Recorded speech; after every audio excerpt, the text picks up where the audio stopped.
Meus amigos, Ricardo novamente, professor de Geografia. Tudo na paz? Vocês continuam no confinamento? Fiquei sabendo que tem alunos no confinamento que estão aproveitando para assistir Big Brother. Meu brother, não faça isso com o seu cérebro, tenha amor aos seus neurônios. Pega o livro, manda suas dúvidas lá para nós, professores. A gente ajuda você. Agora, sai do Big Brother. Confinamento, só você na sua casa. Pegou? Gente, questões ambientais nos domínios morfoclimáticos. Essa aula aqui é interessante porque essa terminologia, domínios morfoclimáticos, ela serve para incorporar, levar em consideração toda a vegetação de uma dada área, mais o relevo daquela área, o clima que atua sobre ela, o tipo de solo e também a fauna, tudo envolvido. Perceba, então, domínios morfoclimáticos é um termo que enxerga o todo. Ela é um complemento para a aula que vocês tiveram de vegetação, ok? Então prestem bastante atenção. Percebam como o nome é complicado, cada nome é um palavrão. A gente vai começar pelos domínios florestais. Percebam que nós vamos avançar para a questão das formações arbustivas, também questão das formações rasteiras e também faixas de transição. Então é uma espécie de revisão da aula de vegetação com um aprofundamento pegando as questões ambientais que tocam cada um desses domínios, certo? Os problemas que cada um enfrenta em particular. Vamos cá. Primeiro domínio, domínio das terras baixas florestadas equatoriais. É um palavrão. Assusta de começo, mas o que isso aqui quer dizer? O cara que criou essa imensa frase para cada uma das áreas onde você tem diferentes domínios vegetais no Brasil é o Aziz Absaber. Se você observar, ele está fazendo referência direta àquelas características que eu pontuei no começo. Vamos cá, ó. Domínio das terras baixas. O que ele quer dizer com isso? O tipo de relevo que caracteriza aquela região. Florestadas, então a vegetação é do tipo florestas, formações florestais. E o clima equatorial, então olha que legal, relevo, vegetação e clima. Eu acho que você já matou. Onde nós temos aqui no Brasil uma floresta que ela pertence ao clima equatorial e onde as terras são baixas. Floresta amazônica. Então, floresta amazônica, você tem lá o predomínio de baixos planaltos e depressões. As planícies também se destacam ali na margem dos rios. Presta atenção, hein? E a vegetação é florestada e também o clima é equatorial. Vamos cá. Quais são os domínios que a floresta amazônica enfrenta? A primeira ideia a destacar é que se existe um bioma brasileiro mais bem preservado, é a floresta amazônica, certo? Percebam que ainda restam 67% dela.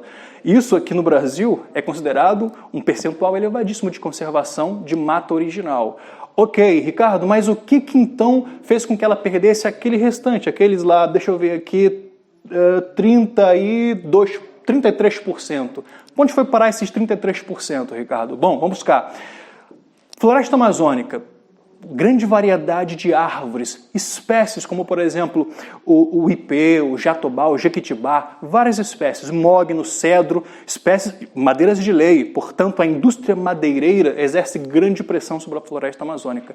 Mas não são as madeireiras registradas, aquelas que desmatam e reflorestam, são as madeireiras ilegais. E a dinâmica de devastação da floresta amazônica obedece mais ou menos esse ritmo. Primeiro vem um grileiro, que cria um documento falsificado dizendo que ele tem a posse daquela propriedade, daquela terra, daquela área de terra, daqueles conjunto de hectares. Ele vende aquilo para um madeireiro que retira a árvore e depois comercializa aquilo para um agricultor. Plantar soja, o cara vai explorar o solo até não dar mais nada, depois ele passa para quem? Para o pecuarista. Então a dinâmica obedece esse processo, hein? Primeiro vem o grileiro, depois vem o madeireiro, depois vem o sojicultor e depois vem o pecuarista. É mais ou menos esse lance. E aí, nessa área onde acontece todo esse processo, ocorre uma formação chamada de arco do desmatamento. O que isso significa? Significa que as bordas da floresta amazônica estão desaparecendo, está sendo devorada pela prática pecuarista, madeireira, também pelo cultivo de soja, ok? E outras práticas também envolvendo a grilagem de terras. Pega essa ideia. Esse aqui é o principal risco que hoje põe em xeque a preservação da floresta amazônica, que tem esse nome aqui, ó, super complicado, né, essa frase aqui gigante.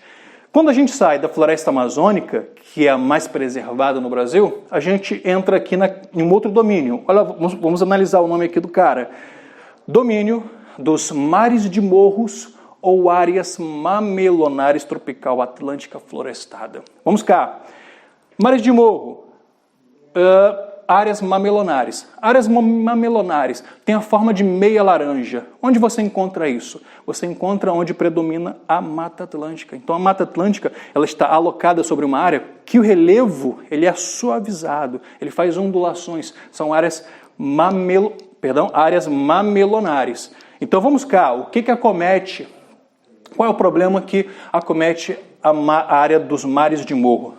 Bom, toda vez que a comunidade internacional que cuida da questão do meio ambiente classifica um dado domínio morfoclimático como hotspot, o que ela quer dizer? Que a pressão sobre aquela área vegetal, sobre aquela formação vegetal, é muito grande que coloca em risco a sua biodiversidade. E o que a gente sabe sobre a Mata Atlântica, que está dentro desse domínio? A gente sabe que restam menos de 10% dela. De tal modo que ela foi considerada um hotspot, ou seja, uma área em eminente risco de extinção. E ela é mais biodiversa que a floresta amazônica, portanto, ela tem uma variedade de espécies maior.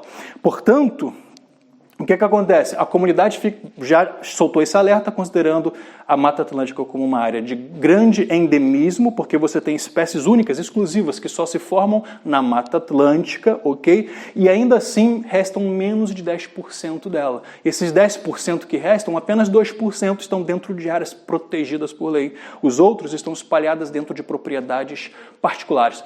Ricardo, mas por que a Mata Atlântica ela foi tão devastada? Eu me esqueci, Ricardo, então vamos lembrar rapidamente.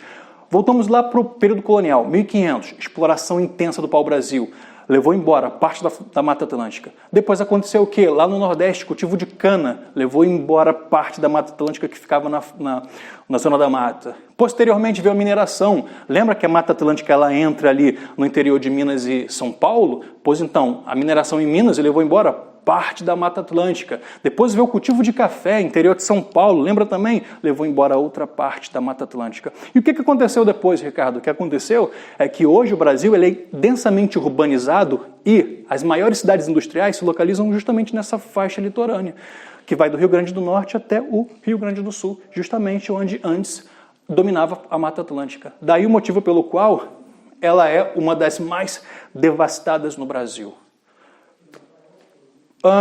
Tá aqui, né? Restam menos de 5% nesse caso, referente a um outro domínio dos planaltos subtropicais.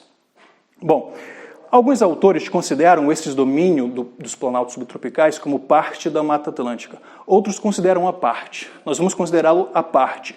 Por quê? É onde vocês encontram a Mata das Araucárias. O que são as araucárias? Lembra lá do pinheiro brasileiro? Que é uma espécie de conífera, só que em vez de parecer um chapéu fechado, é um chapéu aberto. Lembra lá? Pois então, o tipo de planalto, o tipo de relevo é planalto, portanto são áreas altas, ok? E o clima é subtropical. Por que só restam menos de 5%? Bom, vamos cá. Novamente a gente tem que remeter ao período de colonização. Só que essa colonização ela aconteceu de modo um pouco mais tardio. Foi quando os europeus chegaram na região sul e começaram a colonizar aquela região e se valeram dos recursos naturais presentes ali para construírem seus móveis e suas casas. Eu acho que você pegou a ideia, né? Usar madeira para fazer casa e fazer móveis. O que aconteceu? A mata de araucária foi praticamente pro vinagre. Praticamente foi embora. E além disso, veio depois a exploração madeireira, que se utilizou da madeira do pinheiro, que é de alta qualidade, para fazer o quê? Para fazer a exploração econômica daquilo. O resultado é que hoje praticamente inexiste a mata de araucária que fica nesse domínio aqui dos planaltos subtropicais. Pegaram a ideia? Agora a gente passa para as formações arbustivas. Vocês estão ligados? Qual é a diferença entre formações florestais e formações arbustivas? E depois as formações rasteiras, da qual vamos falar? Percebam aqui, ó, nós estamos falando de estratos, ok? Quando você fala de formações florestais, você está dizendo que naquela formação vegetal predomina o estrato arbóreo, árvores. Quando se fala de formações arbustivas, nela predominam os estratos arbustivos, médio porte. E quando você fala de formação rasteira, bom, É bastante intuitivo, né? Predominam as herbáceas. Então, são tipos de estratos. Começamos falando sobre as formações florestais e agora a gente vai falar sobre as formações arbustivas no Brasil e os riscos que elas correm. Vamos cá. Domínio dos chapadões. Então, vocês já sabem onde no Brasil tem uma área cuja vegetação está associada com um relevo de chapadas. Lembra lá, meu aluno? Cerrado, correto? Então, na área do Cerrado, ó. Clima não é tropical? Clima é tropical, Ricardo. Fica no interior do Brasil, Ricardo? É, centro-oeste, né? Fica no interior do Brasil. Floresta de galeria. Essa floresta de galeria, na verdade, é para chamar a atenção sobre as divisões que há no Cerrado. Se você começa das partes mais secas do Cerrado, você encontra campos limpos, depois vai para campos sujos, campos cerrados, cerradões e mata de galerias, que é onde você encontra o quê? As árvores de maior porte, ok? E é uma área que sofre com o quê? Sofre com o processo de desmatamento associado com assoreamento dos rios, porque quando você retira a vegetação que corre na margem dos rios, o barranco fica solto e aí desmorona dentro do rio, fazendo com que se perca a qualidade da água. Então essa é uma área protegida por lei, é uma APP, Área de Preservação Permanente. Bom, lá no domínio do Cerrado, que tem esse nome gigante, o que acontece? Acontece o avanço da fronteira agrícola. Fronteira agrícola é basicamente o avanço da soja, que já tomou quase a metade do Cerrado e agora avança em direção à floresta amazônica. Então, o arco do desmatamento nada mais é do que uma extensão da fronteira agrícola, que começa no Cerrado e avança em direção à floresta amazônica. Vamos cá, considerado um hotspot. Pô, Ricardo, você explicou agora há pouco que a Mata Atlântica é um hotspot, não é isso? Significa que é uma formação vegetal bastante biodiversa, que corre sérios riscos de ser extinta. É isso daí. A Mata Atlântica foi o primeiro hotspot e agora o segundo hotspot é o Cerrado. O que significa que o desmatamento no Cerrado já atingiu níveis alarmantes. E o que é mais interessante é que até a década ali de 70, o Cerrado era até bem conservado. Aí, o que se descobriu? Se descobriu que uma técnica para equilibrar o pH do solo faria com que o Cerrado ganhasse uma vocação agrícola. Lembra que nós falamos na aula sobre os solos, que os solos, os latossolos, que pegam ali a região do Cerrado e da floresta amazônica em grande medida, eles são ácidos? Se eles são ácidos, você não consegue cultivar lavouras ali. Mas aí, se você corrige a acidez do solo, adicionando calcário, você faz o quê? Você equilibra o pH. Então essa área ganha vocação agrícola. Foi o que fizeram com o Cerrado. A partir da década de 60, 70, transformaram o Cerrado no novo celeiro do Brasil, celeiro agrícola, e consequentemente metade do Cerrado já foi embora, restam 50%. E num ritmo alarmante, no ritmo de 40 anos, perceba que o Cerrado foi metade destruído. Então, apaguei um pouquinho aqui, mas dá para ver, hotspot é o segundo hotspot brasileiro é o Cerrado, ok? Já sabe, grava essa informação aqui, é importante. Depois do Cerrado, a segunda formação arbustiva tem esse nome grandão também, ó, domínio das depressões montanas e interplanal. Pegou aqui, pegou. Meu amigo, se no Cerrado você tem ali o domínio das chapadas, qual é o cara ali que está vizinho ao Cerrado que predominam as depressões? Lembra da depressão sertaneja de São Francisco? É isso aí mesmo, é o semiárido. Então, ó, domínio das depressões intermontanas e interplanálticas. Significa que você tem uma depressão na área central, ela está entre planaltos, ok? Interplanálticas. Semiáridas é o clima, lembra lá? Do Nordeste. Aqui deu a localização geográfica. Muito bem. Abriga núcleos de desertificação. Na outra aula sobre solo, nós explicamos que o solo da região da Caatinga, semiárido nordestino, está sujeito à desertificação. Mas por que está sujeito à desertificação? Bom, em grande medida é por conta da grande pobreza local. O sertanejo, ele não tem muitos recursos, então o que ele faz em muitas ocasiões para sobreviver? Ele desmata para produzir lenha. Muitos sertanejos, aliás, cozinham à base de lenha. Então essa pressão sobre a vegetação local faz com que a vegetação diminua, e uma vez que a vegetação diminui, o solo fica exposto. Toda vez que o solo fica exposto, O vento ou a chuva, no caso do Nordeste, é o vento, erosão eólica, leva embora esse solo. Se você perde um solo que já é de pouca espessura, o que acontece? Você infertiliza aquela área. Fora isso, tem um processo de salinização. Então você tem todo um ambiente formado para que aconteça uma tempestade perfeita lá na região do semiárido, ok? Então esse domínio aqui abriga o quê? Núcleo de desertificação, porque você tem a questão social, a pobreza do povo local, que faz pressão sobre a vegetação, transformando em lenha para utilização doméstica, ok? Você tem também a criação de gado, no caso de pastoreio, né, extensivo, cria-se gado e cria-se cabra, e de um modo extensivo, deixa ele solto no pasto e acaba prejudicando e pisoteando a vegetação, o que prejudica ainda mais o solo, e as práticas agrícolas incorretas. Por que práticas agrícolas incorretas? Porque pensa aqui, se você tem uma vegetação que se espalha uniformemente sobre uma área de solo frágil, quando você remove essa vegetação e você transforma aquilo em lavoura, o que você faz? Observa como é uma lavoura. Você tem fileiras de cultivos. Então, entre uma fileira e outra fica um espaço desprotegido. E é justamente ali que a atuação do vento vai fazer com que aconteça a perca de solo. Percebam, então, como todo um conjunto faz com que aconteça o processo de desertificação. Não é só o calor, ok? As práticas humanas, a questão social e a questão ambiental. Tudo leva para esse denominador comum. Fechado? Formações rasteiras. Então, é onde predomina o quê? As herbáceas. Olha aqui o nome do cara. Domínio das coxilhas. Coxilhas é como o sulista chama os planaltos, os baixos planaltos, com grande ondulação. Nós chamaríamos de colinas, mas como no caso o Aziz Absaber, ele quis respeitar o regionalismo, então ficou-se como domínio das coxilhas, mas traduzindo-se é colinas. Subtropicais é o clima. E pradarias mistas. Pradarias mistas é como a gente chama a vegetação do campo, ok? Um nome internacional, vamos colocar dessa forma. Não se preocupa com o adjetivo misto, porque isso significa que nós temos pradarias altas e baixas. No meio tem as mistas, então é o caso. Mas você não se preocupa com isso não, porque para a gente não vai ter problema daqui para frente com relação a esse adjetivo. Abrange pontos de arenização. Agora vamos cá. Expliquei por que acontece a desertificação lá no semiárido. Agora eu vou explicar por que acontece a arenização lá na região do extremo sul. Quando uma área tem um solo muito arenoso, e é o caso dos campos lá no sul do Brasil, e você remove aquele solo ou coloca ali um gado para pastar, o pisoteio e o arrancamento da gramínea que o gado promove vai deixar essa área muito exposta novamente, como nós havíamos dito, a um processo de desertificação. Mas como acontece numa área chuvosa, não se pode chamar de desertificação, que é o nome do processo quando se dá numa área seca.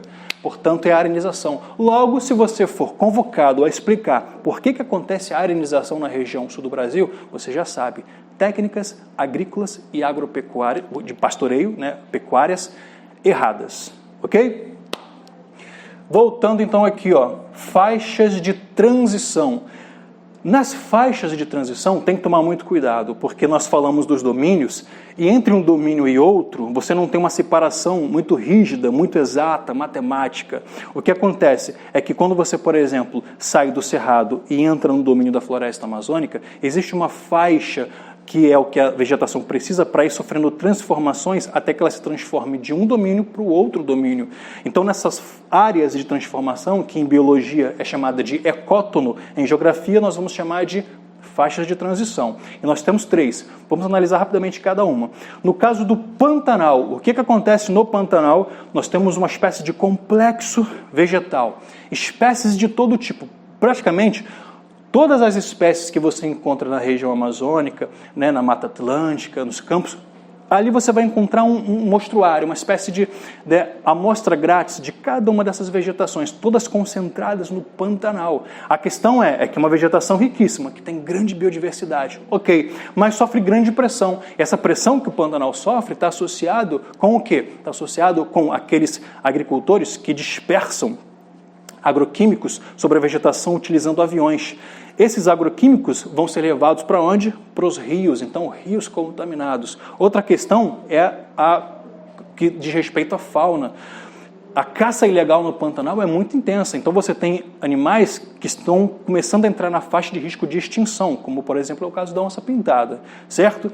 E também temos a questão do desmatamento da mata ciliar, ou seja, basicamente os mesmos perigos que acometem o cerrado, lá na questão das matas ciliares, vão acometer também o Pantanal, então é uma área sob intensa pressão. Outra formação também que passa sobre muita pressão são as formações litorâneas. Mas antes, vamos explicar o que são elas. Basicamente duas, as mais importantes. Os manguezais e as restingas. As restingas são chamadas de vegetação pioneira porque é aquele... Você, aluno, deve pensar que é uma espécie de matinho. É aquele matinho, aquela gramínea que se forma sobre a areia da praia e que amarra a areia da praia, ela prende para que a areia não sofra com a erosão eólica. Uma vez que a areia da praia está presa por aquela vegetação de restinga, que tem os caules horizontais que vão amarrando aquela região de areia, aquela duna, o que acontece? Você cria um ambiente onde árvores de maior porte, como por exemplo a palmeira, vão brotar. Por isso que é tão importante as restingas para manter a vegetação de grande porte nas praias. Sem as restingas, você faz o quê? Você acaba condenando o litoral a não ter vegetação de grande porte, que são importantes. Ricardo, quais são os riscos que acometem as restingas?